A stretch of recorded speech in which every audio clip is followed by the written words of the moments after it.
I think with all the hype that is surrounding BMNR, it is very easy to forget that there is a longer term thesis at play that goes beyond just accumulating ETH per share. Now, the whole premise of BMNR's entire business model has to do with the wider adoption of ETH by Wall Street as well as the broader financial system. And I think one of the most accurate ways to track this adoption of Ethereum is by looking at this metric called the total value locked on chain. And if you take a look over here, Ethereum is leading all of the other chain in this metric by quite a long shot. And so because of that, I think what is even more important as investors is not just looking at this value, but understanding how this total value lock can eventually translate into a potential valuation for Ethereum moving forward. But as always, potential is a dangerous word, so let's dive in. But the real question over here is actually, how can we estimate the value of Ethereum? I think in a couple of my previous videos where we were talking about the valuation of BMNR, I've pointed out that Tom Lee and people who are generally bullish around BMNR do believe that they deserve some sort of liquidity and velocity premium. And I do agree that at this point of the business cycle, they do deserve a liquidity and velocity premium. But what happens when BMNR gets closer to their 5% or even 10% target and their velocity starts to slow down, right? So they may still receive some sort of premium for liquidity, but not for velocity, which is what we are seeing with MicroStrategy right now. And so for me as an investor in BMNR, we have to understand that over the long term, in the next 5 to 10 years, it is not going to be the liquidity and velocity that drives the largest value for BMNR, but it is going to be the adoption of Ethereum, the price movement of Ethereum, as well as the amount of Ethereum that BMNR is able to stake in a very strategic way. So because of that, the purpose of this section of the video over here is to see whether or not we can justify some of the claims that people have made out there, including Tom Lee himself, about where the price of Ethereum should be. Now, in the shorter to medium term, I believe he has made claims of anywhere between $10,000 to $12,000 in terms of Ethereum's price, and beyond that, even $20,000, $30,000, $60,000 in terms of the price of Ethereum. Now, like I said, I'm not trying to say that Ethereum definitely will get to these prices, but when people make these sorts of claims, I want to know whether or not they can be backed up by real data, and that is exactly what we're trying to do. Because I think if you ask me, the entire cryptocurrency space is still relatively new compared to the financial institutions. Because of that, it's going to be a little bit more tricky to perform a proper valuation as compared to what we do with normal companies. So I will try to simplify this as much as I can.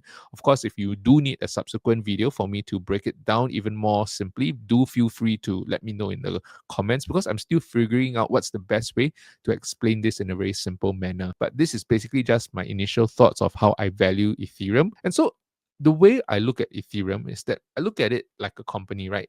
But the problem that I have over here is like, so you're asking me to try and value iOS, or you're trying to ask me to value Windows as standalone companies, which is pretty hard to do, because the problem is Microsoft sells Windows as part of their devices and Apple sells iOS through their devices. And because of that, there is actually revenue that is being generated that is easy to track. But as I have mentioned before, Ethereum is actually open source. And I've shown you in the previous video how you can actually download the Ethereum software and anyone can just start to download it and build on it. And therefore, no one single company actually charges a fee to use Ethereum. And so because of that, it's much harder to measure Ethereum's revenue per se, the same way that we do for traditional businesses. Now, if you look at the website Ultrasound Money, what you can see over here is actually the metrics for ETH, and in total, there are around 120 to 121 million circulating supply of ETH today. Now, I'm going to break down some of the numbers in this website on the spreadsheet that you're seeing on the screen over here, and then you can use this to value Ethereum. Now, Ethereum currently pays around 971,000 ETH tokens every single year to validators in annual yield. Now, for the sake of comparison, later on, we are going to considering this yield that is being paid out by Ethereum as the same as a dividend being paid out by a company. Now, at the same time, every time someone uses the Ethereum network, a certain amount of ETH is permanently burned away through the base fee. This number currently stands at 64,000 ETH. Now, because this 64,000 ETH, every time you burn it away, it reduces the float of the entire circulating supply of ETH. We're going to treat this number as if it is a share buyback. Going into the spreadsheet over here, what we're going to do is that if I take 971,000 divided by the total number of circulating supply of ETH, Now, I know the number that you actually saw was 121 million circulating supply of ETH. I'll explain later on why I'm using 120.5 million ETH. Okay, so but just bear with me for now. If you take this number over here, 971,000 divided by the circulating supply of ETH, which is 120.5 million, you get a staking yield of 0.81%. At this point in time, I just want to clarify, because only 25 to 30% of all of Ethereum is being staked, this 971,000 works out to be a 3 to 4% yield for the validators, which is why Tom Lee keeps saying 3%. But why this only works out to 0.81% for us over here? Because I'm calculating this yield as a function of the entire Ethereum network, which is why this number is much smaller at 0.81%, right? And so if you consider that the price of ETH is around $4,500, this means that the total value being paid out to validators stands at around $4.4 billion. And then if we're talking about the burn rate of ETH, ETH is burning at around 64,000 tokens every single year. Same thing, you take this 64,000, divide it by 120 million, you end up with about 0.05%. And this 0.05% is similar to a buyback yield that you would get with a company. So if you put these two numbers together, this 0.81% and this 0.05%, you get the total ETH shareholder yield of 0.86%. And so from here, I'm going to show you how Tom Lee actually gets to his price target of around $10,000 ETH. Because if you look at NVIDIA, on a trailing 12 months basis, they have paid out around $978 million in dividends, which is what I'm highlighting in blue for you over here. And they have bought back around $42 billion in stock based on their most recent disclosures, right? And if you consider the price of NVIDIA at the time of recording, which is close to around $190, this brings their market cap up to around $4.6 trillion. Same thing, if you take the dividends, $978 million, divided this by the market cap of 4.6 trillion, you end up with a dividend yield of 0.02%, as well as the $42 billion in share buybacks. If you divide that by the market cap, you end up getting a buyback yield of 0.9%. Now, adding again these two numbers together, what you end up getting is an NVIDIA shareholder yield of 0.93%. And this is where it gets interesting and how Tom Lee arrives at his valuation for Ethereum. You see, despite NVIDIA currently trading at a 0.93% shareholder yield, they didn't always trade at this level, right? This only happened recently as they significantly increased the pace of their buybacks. But earlier on in the years, you can actually see NVIDIA hovering around 0.6 to 0.8% shareholder yield, which is what Tom Lee suggests could happen with Ethereum as well. So let's play this out and find out Ethereum's valuation based on what Tom Lee has told us. Now, the 971,000 ETH that is being paid out as dividends every single year to validators, if you assume, like I said, the price of Ethereum to be $4,500 over here, that works out to be around $4.4 billion being paid out as dividends. Now, we have established there are around 120 million circulating supply of Ethereum tokens. So you take 4.4 billion divided by the number of tokens, not the value of the tokens, the number of tokens. This tells you that each Ethereum token has a $36.26 in terms of yield that is being paid out by right? Of course, we know that this yield is being only paid out to the validators, but we are assuming as if this is divided across all Ethereum shareholders. And so Tom Lee has said that he's assuming the shareholder yield for Ethereum ends up between 0.6 to 0.8% as the network adoption starts to grow. So with that, what we're going to do is that we're going to take this $36, let me show you, $36.26, and we're going to divide it by 0.8%. We're going to divide it by 0.7%, and we're going to be dividing it by 0.6% to get the price of Ethereum. The reason, like I said, we are assuming this is because this was what NVIDIA was trading at in the last couple of years. So if you assume the Ethereum terms yield in dollars to be $36.26, at a 0.8% shareholder yield, the price of Ethereum should be around $4,532. At a 0.7% shareholder yield, their price should be $5,180. And at a 0.6% shareholder yield, their price should be $6,043. Now, the question is, didn't I say Tom Lee told us that Ethereum can get to $10,000? How in the world is that possible? You see, as I was saying earlier on, the long-term driver for growth for BMNR is not just a function of its liquidity and velocity of its ability to accumulate Ethereum, but the adoption of Ethereum by Wall Street. And that is what Tom Lee and BMNR really believes, right? That ETH is going to be widely adopted by Wall Street. And when this actually happens, it does a few things to the Ethereum network, which I've explained in detail previously. So I'm just going to summarize. As Wall Street increases its activity on Ethereum, this means more Ethereum is being burnt, which means Ethereum becomes more scarce and the prices actually goes up. Now, the second thing that does is that it attracts validators into the Ethereum network to try and secure the network as the network grows. And that means ETH supply will actually increase. Now, some of these ETH supply will eventually offset the burn, but at the same time, that increases the shareholder yield. And that's how Tom Lee uses these numbers to get to his $10,000 to $12,000 Ethereum target. And so let me work this out for you. And so in order to get to his target, the assumption over here is that eventually BMNRs will reach their long-term target of having 5% ownership of the entire circulating supply of Ethereum and stake the entirety of their holdings. Now, that would mean that there's going to be an additional 6 million Ethereum that will be staked over and above what is currently being staked today. And that is exactly what you're seeing in the numbers over here. BMNR would own around 6 million Ethereum. And if you assume a 3% staking yield, this would mean that they would be issued 180,750 ETH for staking their 6 million Ethereum. Now, this would mean that the total number of ETH that is being paid out to the validators will be more than the 971,000 that we were talking about earlier. You would need to add on this 180,750 to the 971,000 that we were talking about. So this would actually bring the total ETH issued per year up to 1.15 million. Now, on top of this, which is, this 1.15 million is what you're seeing in this green box over here. So now let's assume over the next couple of quarters, the adoption of Ethereum starts to pick up steam and we're starting to see ETH burn go a little bit faster from 64,000 up to 126,000.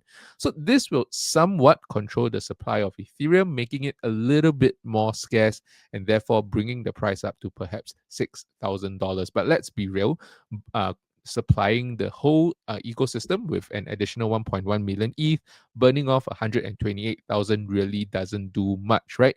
But at the same time, what you really need to understand is that when you burn ETH, it lowers the supply, which increases the price. But at the same time, an increased network usage actually drives up demand, which also increase the price of underlying ETH. So by burning ETH, that is not the only way for you to increase the price of ETH, which is why it is perfectly fine to make an assumption of ETH being around $6,000 in a couple of months. And so using the $6,000, if you multiply this by the 1.15 million ETH that is being paid out to all the validators, now this would amount up to $6.9 billion being paid out to all the validators. Now, remember earlier on, I was saying that this $6.9 billion can be seen the same way as dividends. Now, the difference over here is that by right, this $6.9 billion is only paid out to the validators. But for the sake of comparison to a company like NVIDIA, we have to take this as a function of the entire circulating supply of ETH. And so because of that, if you take this $6.9 billion, divided it by the 120.5 million ETH in circulation, then you get a yield of $57.76 per Ethereum. And so at this point, I want to show you this graph and explain something very quickly because it seems like I'm ignoring the elephant in the room. Every time you are staking Ethereum, you're issuing around 1.1 million ETH, yet you're only burning 128,000 ETH. Doesn't this mean that the entire network is going to be inflationary and not deflationary, or at least balancing out itself, as many people claim? So this is where this graph comes in, and this is where I'm going to point you to another article after this graph to explain why I feel comfortable with this current mechanism. You see, after ETH introduced the base fee, that basically meant a portion of Ethereum was going to be burnt. This happened back in 2021. You could see that this system actually worked well. And for a moment in time, Ethereum was actually deflationary. You can see the number of ETH consistently drop over the last couple of years. However, this almost worked too well. What happened is that it makes it hard for developers to continue building on the network because as more ETH was burnt, the prices of ETH went up. And so because of that, it actually becomes more costly to build on the Ethereum network. And that is why in March of 2024, they actually launched another update called the Denken upgrade. Now, I'm not going to go into too much detail about this, but all you need to know is that this upgrade actually adjusts the base fee for layer 2 applications, which means any developers building an app on top of the Ethereum network, it makes it cheaper for them, which means that it burns less tokens, which is why you're seeing the ETH supply grow. Since after the upgrade, the issuance rates more or less stayed the same, but the burn rate actually decreased. Now, this makes the entire Ethereum network a lot more scalable, which means that they have increased the bandwidth of the Ethereum network to support a larger number of developers coming into their ecosystem. And we have mentioned in a couple of our other previous videos around BMNR and Ethereum that is exactly what we are seeing. Developers coming onto the Ethereum network faster than they are adopting any other blockchains. And that is why I'm not too concerned about the fluctuation in the number of circulating ETH. I think for now, this is a feature, not a bug, and it basically sets the stage for Wall Street to be able to adopt Ethereum at scale. And that is exactly why I feel comfortable using 120.5 million as my estimated circulating ETH supply. Now, using this number, like I said, that is how I found my Ethereum yield of $57.76 per Ethereum. And using this number, $57.76, if I am expecting a 0.8% shareholder yield, same thing, I just divide it by 0.8%, and that would bring the fair value of Ethereum somewhere up to around $7,220.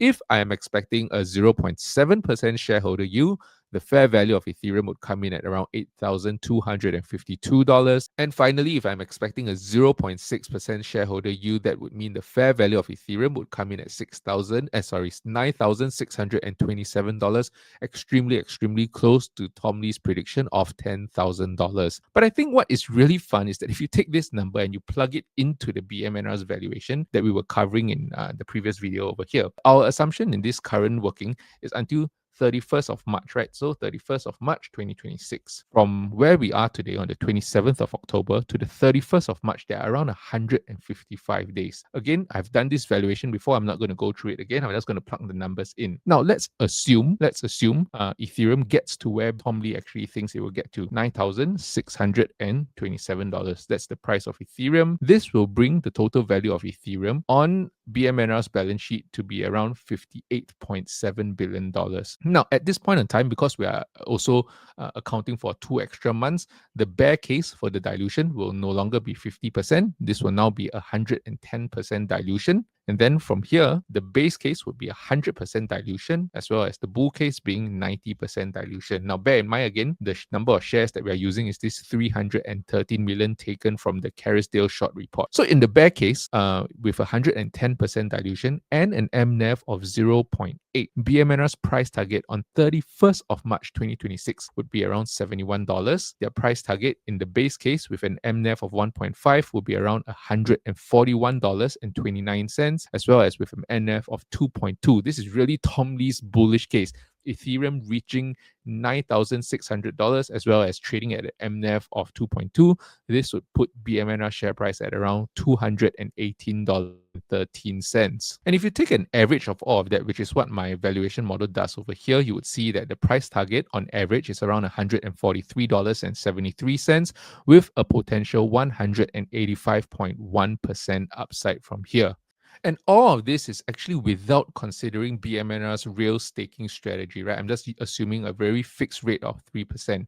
Which is why if you believe Tom Lee's thesis, then you think this can play out, then this might make a good investment for you. However, if you don't believe Tom Lee's strategy, if you don't believe that Wall Street is going to move onto the Ethereum network eventually, then it is highly likely that Ethereum stagnates at $4,500 over the next couple of years. Then, of course, you don't get such an attractive return. Now, I didn't actually go back and redo a lot of the numbers because I'll be having to change quite a few values, but I've done a screenshot and I'm going to show it to you over here. What are the kind of returns to expect if Ethereum stagnates at $4,500 over the next couple of years, right? Because you can take a look at the numbers, even in the base case, you would get around $103, which is not as attractive as what we are seeing over here, over $200. I believe at the end of the day, this is not something that, people can easily call a no-brainer. It is not a no-brainer because right now, all we have is that we can see the trajectory that Ethereum is on, that Wall Street is on, that we can see the potential for a wider scale adoption. But seeing the trajectory and having it play out seems like it's two different things. Now, the trajectory can actually play out as we expect, however, not within our timeline. That is entirely possible as well. And that is something that people tend to discount. People tend to overestimate what you can achieve in 1 year and underestimate what you can achieve in 10 years. And that is exactly the lens that I'm taking into this investment. Because when you look at the sentiment out there, many people are expecting a crap ton from BMNR and Ethereum over the next couple of months. I mean, you go on X and you see projections of up to $10, $12, even $15,000 in terms of the price of Ethereum over the next couple of months. And all of this down to certain upgrades that we are expecting to see in the Ethereum network later on in December. However, personally for me, I'm approaching this with at least a 5 to 10 year time horizon, which means I hope that I could perhaps triple my money in the course of around 5 to 10 years, which would make that a 32% CAGR, and that seems like pretty decent returns for me. And so with that, I will see you in the next one.